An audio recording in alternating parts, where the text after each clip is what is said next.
ये देखिए यहाँ पे आखिरी वाला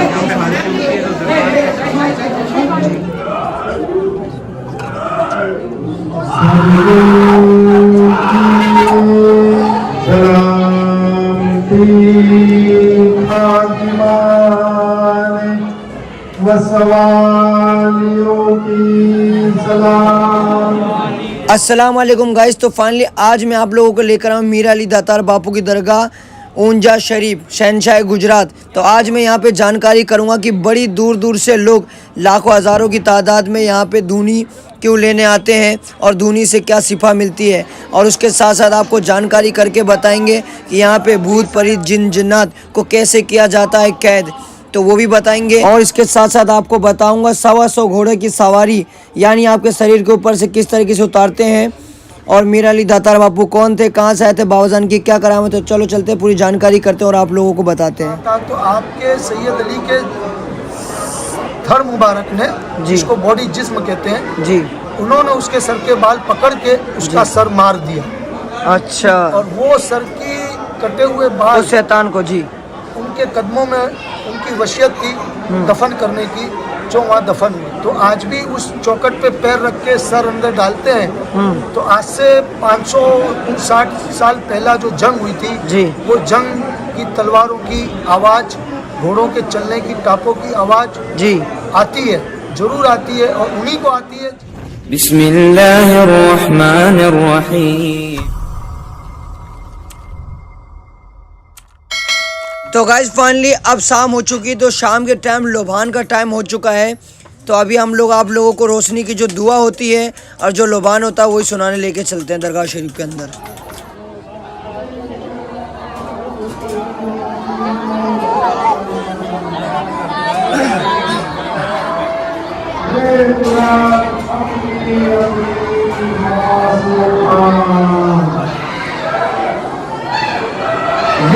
सैयद अली हो सुभान, है वो तारा जो समझे अपना ईमान।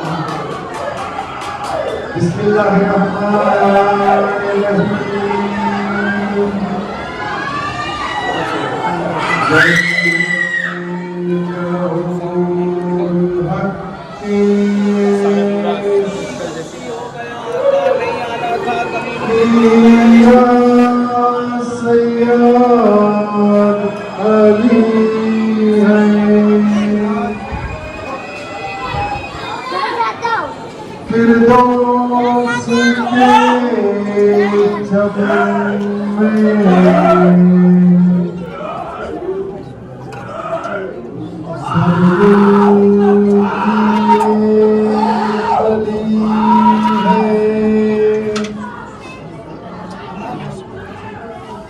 औलाद से अली के जुल्फा के माँ के घर के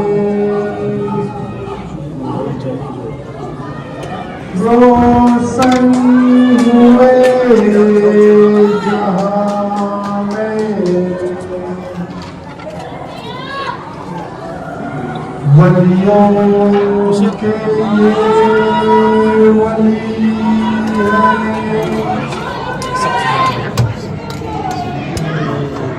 दरगाह पे जो कोई आवे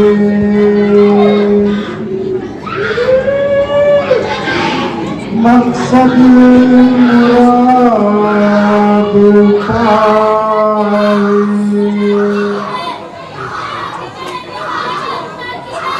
खुशहाल होकर को जावे,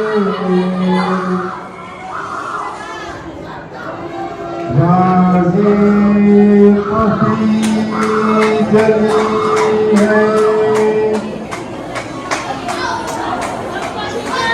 रोज़े पे नूर बरसे,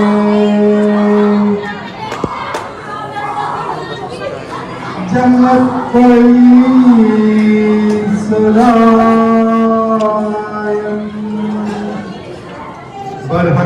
सलामी होगी ना सबकी सल्लल्लाहु अलैहि वसल्लम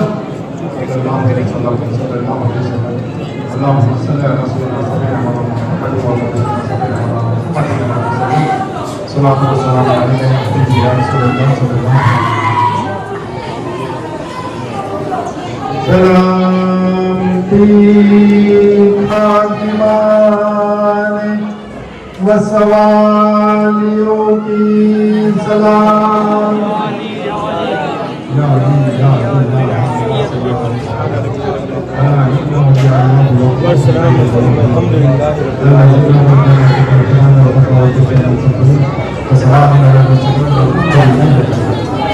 यहाँ से अपनी दुकान निकलेगा यहाँ खड़े हो जाएगा। जी ये क्या चीज़ है? ये 125 घोड़ों की सवारी होती है जी जो दातार बाबा में 125 घोड़ों की सवारी बोला जाता है, जी जिसकी पूरे शरीर पर से उतार के झगड़ा मारा जाता है। पूरे शरीर में जिस्मानी जिस्मानी कोई भी तकलीफ परेशानी होती है 125 घोड़ों की सवारी से ये परेशानी खत्म होती है जी। और इस प्रकार से ये चिल्ला बांध हो जाता है दरबार में। तो ये 100 घोड़े की सवारी उतारी जाती है। ठीक चिल्ला बांध ठीक है, बहुत बहुत शुक्रिया।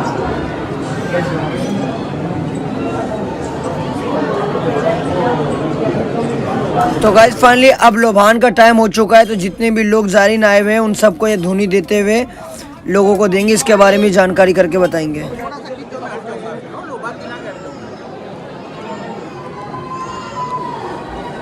अंदर दब जाओ, अंदर दबो, थोड़ा अंदर दब जाओ, दबो अंदर दबो। इस साइड निकल चलो ले लो तुम लो ये बाजू तुम लो भाई करो साथ चलो भाई भाई खड़े रहो भाई खड़े रहो भाई खड़े यही आएगा यहाँ खड़े रहो खाली हाथ नीचे रख भाई हाथ नीचे रखो भाई साहब खाली हाथ नीचे रखो समझा बाबू तो किसको देने का बाबू चलो बाजू हटिया बाजू हटिया बाजू हटिया बाजू हटिया यही खड़े रहो यही खड़े रहो यहाँ आगे बोलो बाबू अंदर चलो आप यहाँ से आओ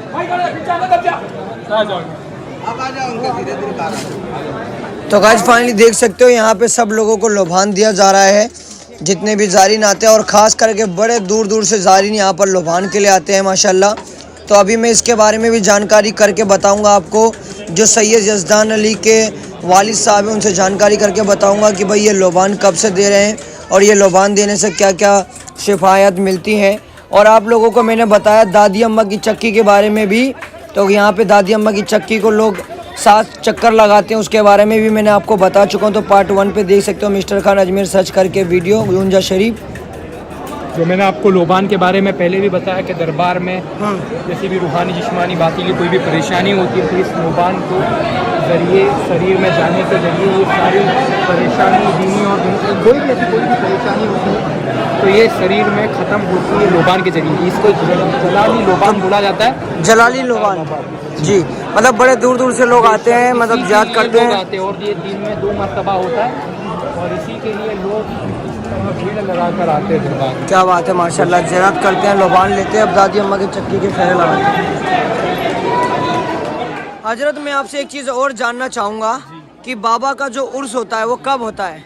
जो बाबा का जो दातार बाबा का जो उर्स आता है वो सफ़र की पहले चांद को जी, जो और दातार बाबा की जो विदा सफ़र की पहले चांद को विदा है और आपका पैदाइश जो दिन है वो रमज़ान की चांद रात है तो तभी उर्स मनाया जाता है। सफ़र के महीने में उर्स होता है। महीने में अंग्रेजी क्या पड़ेगी शायद? अंग्रेजी तो इस प्रकार से हो जाएगी यानी कि अपनों को उर्दू टाइम बढ़ता घटता रहता है। आगे पीछे होता रहता है सफ़र के चांद की पहली तारीख को। पहले ठीक। जो है यहाँ इमाम बारगाह है और यहाँ के लोग जो हाज़रीन मेहमान हैं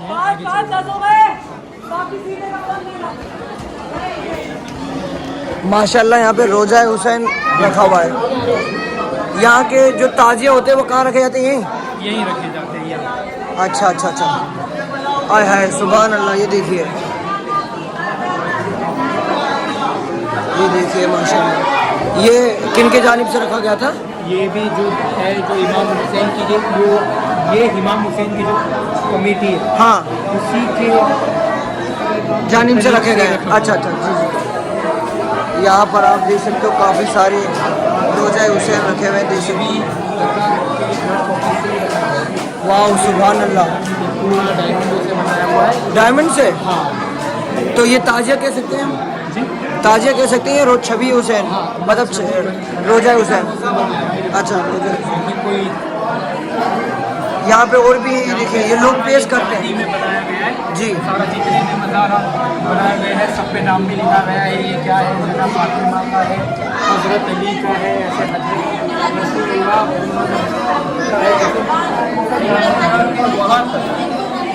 ये जितने भी ये सब चांदी में है जी, सारे मज़ारा।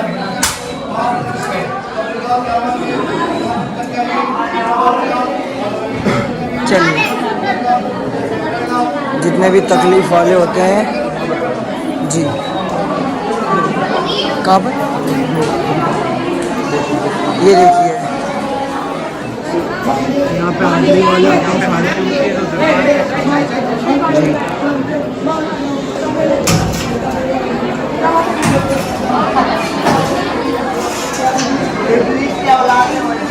तो ये सारे हाजिरी वाले हाजिरी देने आते हैं यहाँ पर। तो दरबार के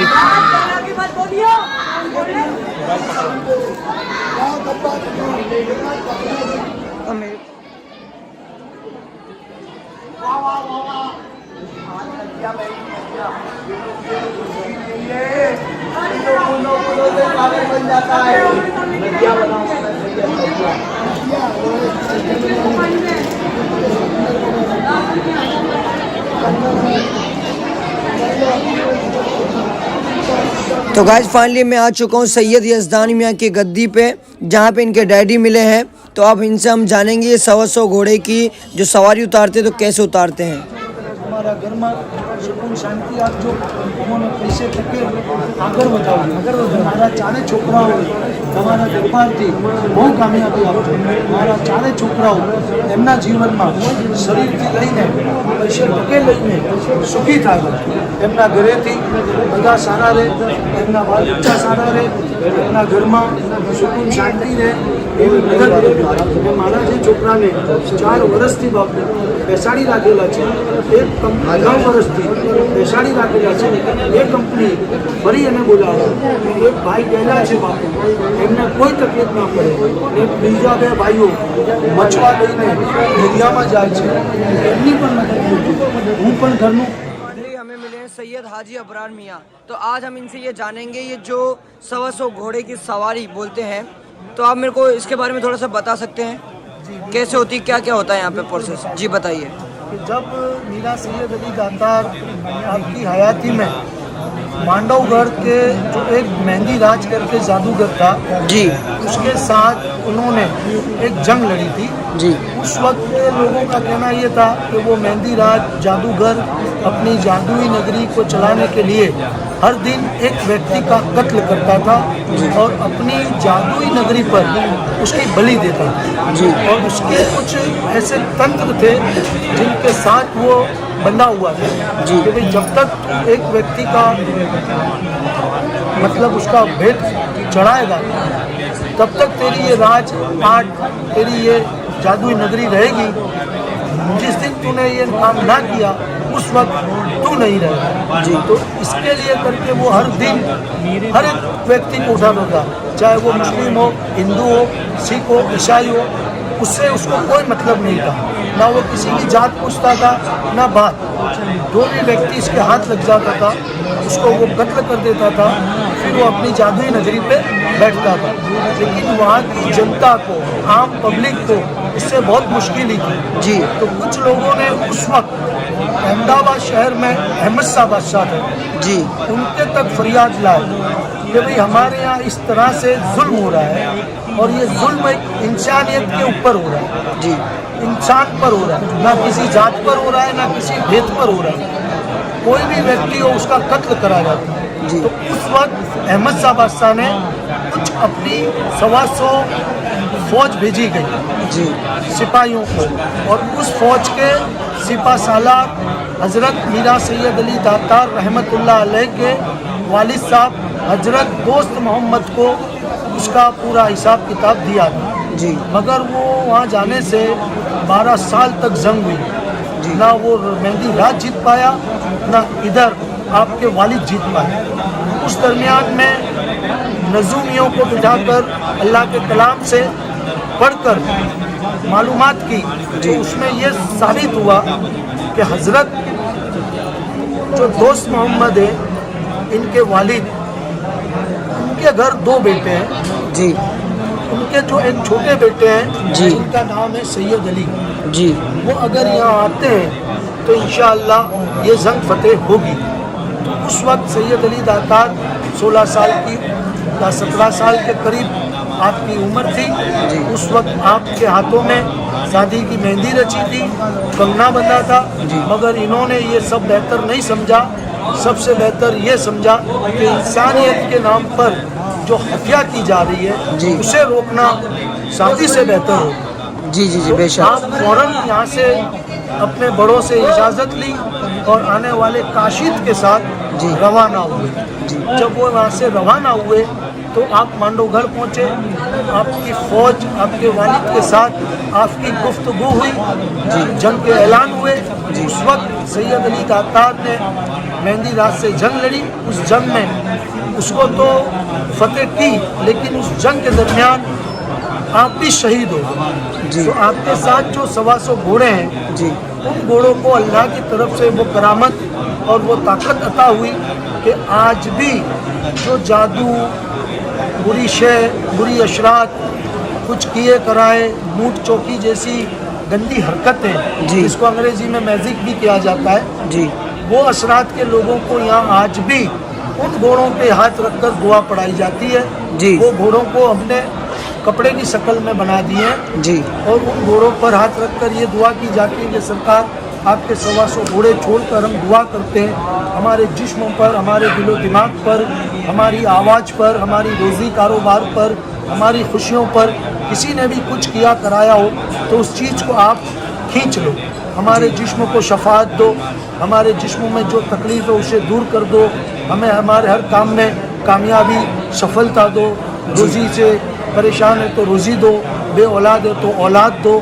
जी बेशक। तकलीफ में है तो वो बीमारी से हमें शफा। तो ये जो आप दुआ कर रहे थे वो उसी चीज़ की दुआ कर रहे थे, चीज़ की दुआ हो रही बैठा थी। करके करते जैसे कि ये हो भी रहा है। अभी जी फिलहाल जो हो रहा है जी वो भी इस तरह से ही हो रहा है। ये जो मैम बेटी है माजी जी। उनका कहना ये है कि मेरे गले में एकदम जैसे कोई कांटा चुभा रहा हो। जी इन्होंने हजारों रिपोर्टें करा ली, जी 1000 रिपोर्टों में लाखों खर्च कर लिए, जी सब कुछ नॉर्मल आया है। जी इसके बावजूद भी उनको तकलीफ है, तकलीफ है। तो वो किसी के कहने से यहाँ तक पहुँचे जी। और यहाँ इनका इलाज शुरू है। जी तो इनका खुद का कहना है जी। कि मुझे मेडिसिन से बेहतर यहाँ के पानी और ये घोड़ों पे हाथ रख के दुआ करने से जी। फर्क महसूस हुआ है। सुभान अल्लाह। कहा जाता है कि दुआ में वो ताकत है जो किसी चीज़ में ताकत नहीं है। नहीं। तो मैं दुआ और दवा दोनों ज़रूरी है आज के टाइम में। ठीक जहाँ है दवा की जरूरत है दवा कर लेगी जी। जहाँ दुआ की जरूरत है वहाँ दुआ दुआ। कर लेगी। तो आने वाले मेहमान को इंशाअल्लाह हर कहीं से भी शफात मिल जाए। माशाल्लाह, मतलब इनके वसीले से अल्लाह ताला हर मुराद पूरी करता है। बेशक। जी माशाल्लाह, आपने मुझे बहुत अच्छी जानकारी दी। लास्ट में मैं एक और चीज़ जानना चाहूँगा कि ये धुनी जो होती है यहाँ पे लोग लाखों लोग मतलब धुनी लेने के लिए खास करके यहाँ पे आते हैं। यहाँ की धुनी, ऐसा क्या है इस धुनी में? अच्छा, इसकी धुनी की वजह यह है कि आप सैयद अली दातार बाबा के दरबार में शहीद है, शहीद के साथ साथ इनकी दरबार में सुबह 5 बजे वक्त के हिसाब से कभी 6 बजे भी होता है और 5 बजे भी होता है, सुबह लोबान होता है। आपका मज़ार मुबारक पर लोबान का मायना ये है कि खुशबू जी। और वलियों के दरबार में ये खुशबू से पूरा मंजर महक जाए, माशाल्लाह। पूरा एरिया तर हो जाए जी। ये खुशबू उनकी मज़ार से लगाकर फिर आम पब्लिक को देते हैं जो परेशान हाल है। जी। तो उनके अंदर जो चीज़ है वो इस खुशबू को बर्दाश्त नहीं कर सकती और वो अपनी ताकत धीरे धीरे उससे ख़त्म होती है। ये करामत है, ये लोबान है, जिंदा करामत है माशाल्लाह। मतलब ये है कि कोई भी जो आत्मा बला भूत परी जो होता है अंदर, जी। तो ये लोबान जो अच्छी मतलब जी। ताकत अंदर जाती सांस से है जाता है तो उस वो चीज़ को ख़त्म कर देती है। खत्म कर वो देती है। लोबान की मतलब रुभान की इतनी ताकत है कि मतलब बड़ी से बड़ी बीमारियां भी खत्म हो जाती खत्म हो है। जाए। तभी मैं कहूँ यहाँ पे आप देख सकते हैं कि लाखों की तादाद में माशाल्लाह यहाँ पे पब्लिक आती है और ये हर रोज ऐसा मतलब लगा रहता है यहाँ पे। बिल्कुल लगा रहता है जी, और क्या कह रहे थे आप? जी बस। और लोबान जो है आपकी मज़ार पे हो तो ही या उनसे उतार कर ले जाए तो जी ये करामत उसमें आ जाती है, वो सैयद अली के करम से। नहीं तो बाजार में हजारों जगह लोबान मिलता है। बाकी इनके नाम से तुम अगर लोबान करना चाहते हो तो वो लोबान को आप सैयद अली का नाम दो, कि तसव्वुर कर लो कि हम सैयद अली के मजार से घुमा रहे हैं जी। फिर इसको लोबान करो तो भी इंशाल्लाह वही ताकत देगा। जी माशाल्लाह, मतलब कि कोई भी ज़ायरीन अगर यहाँ पर आ रहा है हाँ। तो अपने खादिम से कांटेक्ट करें और उनके ज़रिए ही ज़ियारत करें, ताकि आपको पूरी नॉलेज भी मिलेगी और जो सही चीज़ है वो सही चीज़ भी मिलेगी। मतलब खुद से करेगा तो कुछ नहीं मिलने वाला। ठीक है। और एक लास्ट की मैंने एक वहाँ पे जगह देखी थी जहाँ पे कान लगा उल्टा पैर रखने से और कान लगा के सुनने से जंग की आवाज़ आती है, वो क्या चीज़ है, मेरे को इसके बारे में बता सकते हो? तो गाइस फाइनली जो ये बाजू में बैकग्राउंड में जो मुल्का दिख रहा है ना, मैं इसी पत्थर की बात कर रहा हूँ, यहीं पे जंग की आवाज़ सुनाई देती इसके है। अंदर ऐसा है कि जब सैयद अली दातार ने मांडवगढ़ में जंग लड़ी जी मेहंदी रात से, उस वक्त आपने उसके साथ वादा किया मेहंदी रात ने कि मुझे बख्श दो, माफ़ कर दो, मैं कलमा पढ़ जी। लूँगा और ये जालिम काम छोड़ दूँगा जी। तो आपने उसे मोहलत दी, मगर उसने उस वक्त पलटकर आप पे वार कर दिया, आपको शहीद करे। जब वो भाग रहा था तो आपके सैयद अली के थर मुबारक ने, जी। जिसको बॉडी जिस्म कहते हैं, जी। उन्होंने उसके सर के बाल पकड़ के उसका सर मार दिया अच्छा। और वो सर की कटे हुए बाल उस शैतान को। जी उनके कदमों में उनकी वसीयत थी दफन करने की, जो वहाँ दफन हुए। तो आज भी उस चौकट पे पैर रख के सर अंदर डालते हैं। तो आज से 559 साल पहला जो जंग हुई थी, जी। वो जंग की तलवारों की आवाज़, घोड़ों के चलने की टापों की आवाज़ जी आती है, जरूर आती है, और उन्हीं को आती है जिनके नसीब में ये होता है। माशाल्लाह हमको भी आवाज़ आई है, मतलब हमने भी सुना है, तो कुछ अजीब सी आवाज़ आई, वो हमें समझ में नहीं आया, पर ये है कि जो अकीदे से सुनता है ना तो उसको ज़रूर आती है, जो जिसके पास अकीदा नहीं तो कुछ समझ में नहीं आएगा। ठीक है, बहुत बहुत शुक्रिया। और ये हजरत हैं, इन्होंने मेरे को बहुत अच्छी जानकारी दी। मैं तो यही कहूँगा कि अगर आप लोग यहाँ पर आ रहे हैं तो आप इनसे कांटेक्ट कर सकते हैं, मैं स्क्रीन पे नंबर दूंगा और ये इनके साहबजादे हैं, आप इनसे कांटेक्ट कर सकते हैं। ठीक है, बहुत बहुत शुक्रिया।